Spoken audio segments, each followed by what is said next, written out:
দেখেন গরুর পূজা কিভাবে শুরু হয় পৃথিবীতে প্রথম, গোবৎস পূজা, গরুর বাচ্চার পূজা কিভাবে। সে স্বর্ণগলি গরুর বাচ্চা করে জিবরাইল আলাইহিস সালাম যে জমিনে এসেছিলেন, ওই ফেরেশতার পায়ের নিচের একটু মাটি সে বুদ্ধি করে প্যাকেটে রেখে দিয়েছিল। সে গরুর বাচ্চা বানায় স্বর্ণ দিয়ে গলিয়ে ওই মাটি এটার মধ্যে ঢুকাই দিছে ভেলকি দেওয়ার জন্য।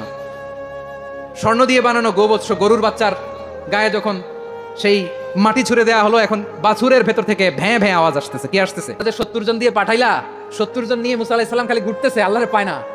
পাবে কেমনে? আল্লাহ তো নাউজুবিল্লাহ, এটার ভিতরে সেজদা দাও, এই সেজদা দিয়ে গেল। আল্লাহর নবী হারুন আলাইহিস সালাম বললেন, খবরদার, এটা সুস্পষ্ট শিরক। আল্লাহ সব গুনাহ মাফ করে, শিরকের গুনাহ মাফ করে না, খবরদার তোমরা থামো। কে শোনে কার কথা? কি করো? হারুন আলাইহিস সালাম তাদেরকে বুঝালেন, শিরক করো না, আল্লাহরে ভয় করো। শুধু এতটুকুই তিনি বুঝালেন, দাওয়াতি কাজ পালন করলেন, কিন্তু প্রতিরোধ করেন নাই। এই ঘটনা থেকে শিক্ষা কি?